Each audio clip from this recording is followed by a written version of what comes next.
No, if he were to try any act of violence, our officers would have acted swiftly and beforehand. We were watching him very, very closely. Okay, so, yeah, I hope I'm answering your question.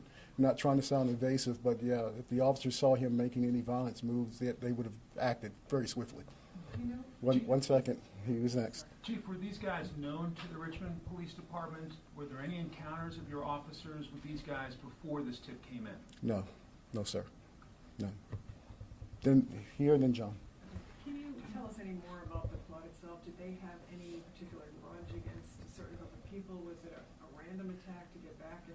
Don't know. We know their intent. Their intent was to conduct a mass shooting at our 4th of July celebration. We do not know what their motive was as to why.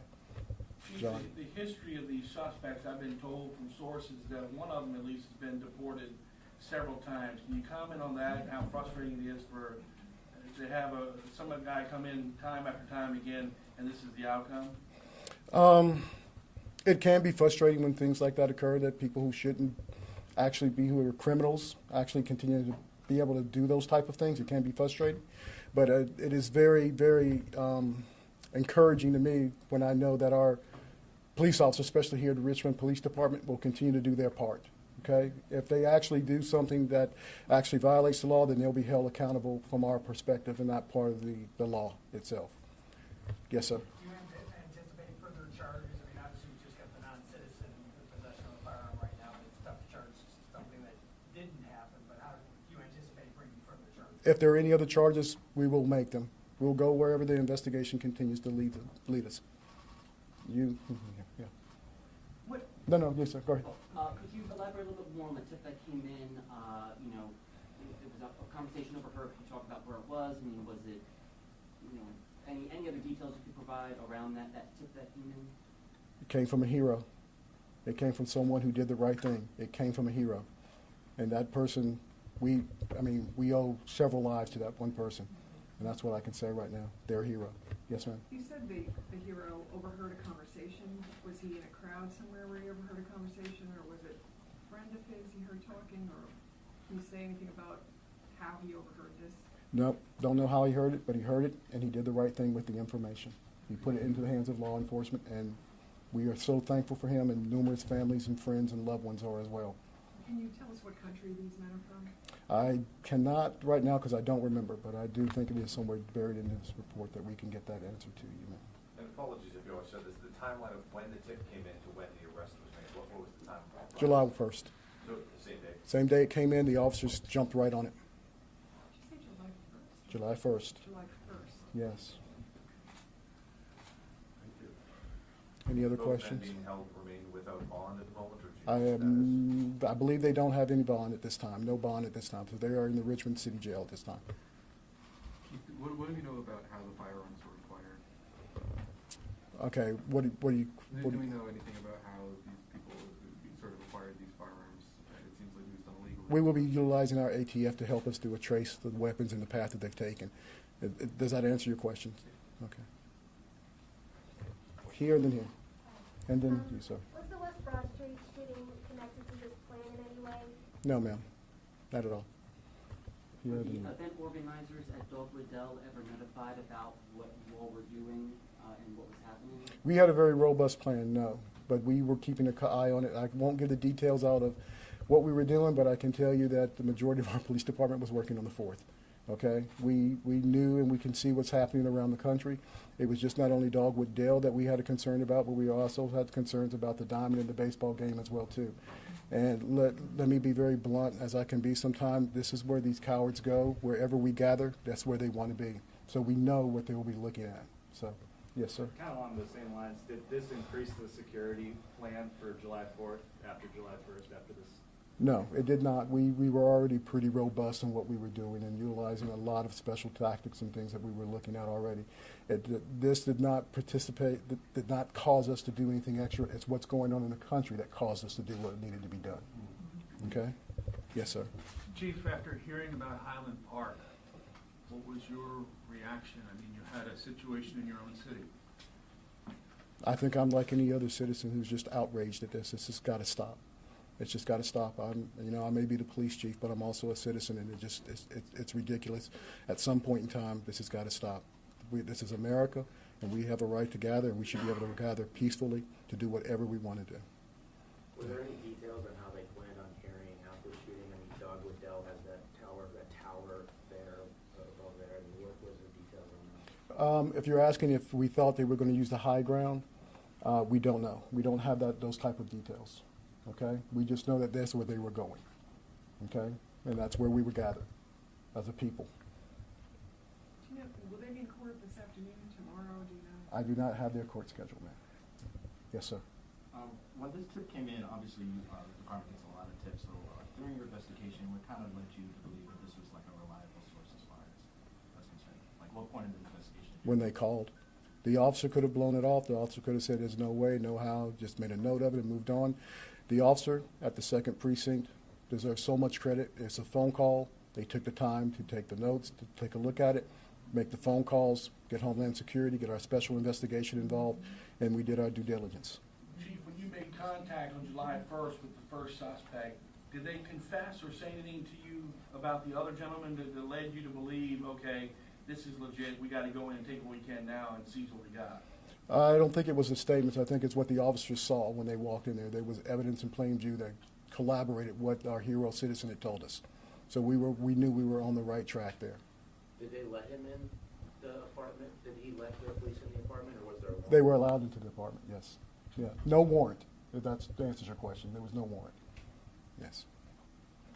Can you speak to, I know obviously that the firearms there, was there anything else that led you to believe that you were on the right path and share that they were planning? There was firearms-related material that was in plain view.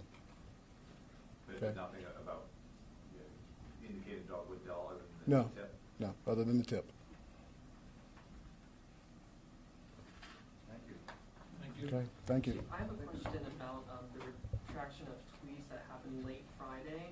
I know you weren't chief at the time when the police statue tear gassing took place, but I'm wondering, moving forward and learning from that situation, have communication protocols within the police department been reviewed so that, information that's being released to the public is accurate?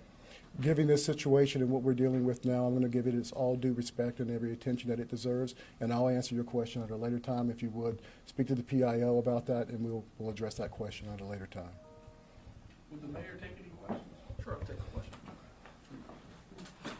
question. Mayor, I've heard a lot from Facebook viewers today that are addressing just the violence we had over the weekend in the city.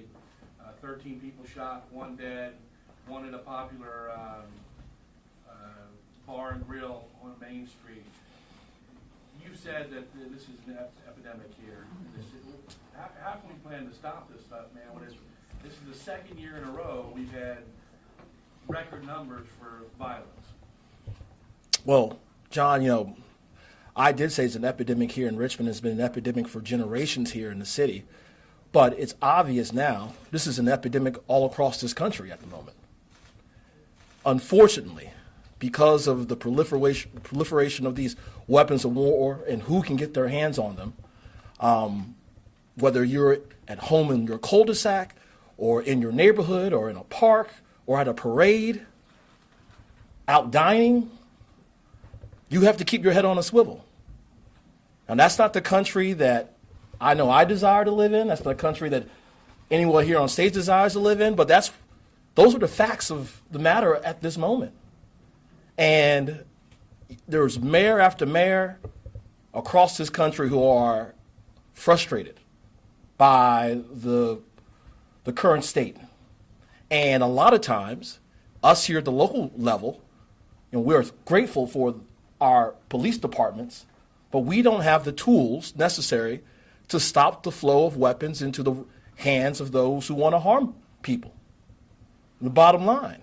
And so I appreciate what the federal government has done, Congress, and passing the recent bill on firearms, but I'm telling you right now, we need more. And so if members of Congress, both Democrats and Republicans, want to pat themselves on the back and think they've done something, come to urban areas like Richmond on a day-to-day basis, week in and week in, and we're going to tell you, and you're going to see for yourself, that we need more. more policies to keep people safe. So these firearms, these weapons of war don't get in the hands of the wrong people. This hero, Mayor, saved what could have been a mass shooting, but we did have a mass shooting over the weekend with the Cyber Cafe. What do you say to those victims and those families? Well, first, I don't want to take away from the fact that this police department did something I think should be lauded by stopping a mass shooting that could have occurred in our city. Our department here they're first responders. They're here to respond to criminal incidents that occur in our city. And there is a coward out there somewhere who picked up a firearm and decided to, harm people right here in downtown Richmond. And so my heart goes out to the families. I'm glad there hasn't been any deaths because of that one incident right there. But I know without a doubt that this department will do its due diligence in seeking out who did this crime and bring that individual to justice. Because obviously, if you're willing to shoot at 6 people and harm 6 people, you're likely to do it again. And we want to get that type of person off the streets here in the city. And so for the families out there, this department will do everything they can, the city will do everything they can to bring that individual or individuals to justice. Have you had conversations with Colette McKeeshan, the Commonwealth Attorney, about, hey, we got to get some teeth into this stuff and get them behind bars and make them stay there? I've had conversations with the Commonwealth's Attorney, but I also want you to know that the Commonwealth's Attorney is just one piece of the justice system in local government. We need judges to do their part and put people, make sure they stay behind bars. If you are a criminal who's willing to take someone's life or willing to harm and maim anyone, you should be behind bars a little bit longer, I think. But also, we need state and federal government to step up as well. All right, unfortunately, we are the ones who, when things don't happen at the top level, at the federal government, state level, we are the front lines. We are on the front lines. Our communities are on the front lines. And so we lock them up. Then the Commonwealth Attorney does their part to put them away. But then when they're getting light sentences and they're back out on the street, that puts more into the activity log for our officers. And so we can do all the investing. We can change policies in our power that we have here locally, but we don't get any help from the judicial branch or from the state government or federal government. This is going to be a continual cycle. And unfortunately, that's been the case for generations in urban locales like Richmond. I'll take one more and then. Do you feel like the police department has enough resources to continue to prevent tragedies like this? Well, I put $11 million more, not me, the members of City Council and I worked together, put $11 million more into the Richmond Police Department, right? So we can be competitive here in the region. And that's a positive, obviously. Well, what I hear from officers all the time is it's more than just about pay. It's about, you have a quality of life in your neighborhood and at home. You also have to up the quality of life in your workplace as well. We're going to continue to focus on that. Also, we can't continue to put this all on the shoulders of police officers as well. This is about community safety. And that's why we put a lot of dollars into gun violence prevention and intervention. We got folks here with our Parks and Recreation Department who are with us today because they play a central role in preventing young people to choose a life of crime. That's why we invest major dollars, a 33% increase in public education in the city over the course of the last 5 years. They did that. Why? They know because our children, just like any children, the children living in Henrico, Chesterfield, you name it, deserve a better path than a path centered in crime, centered in wrong decisions.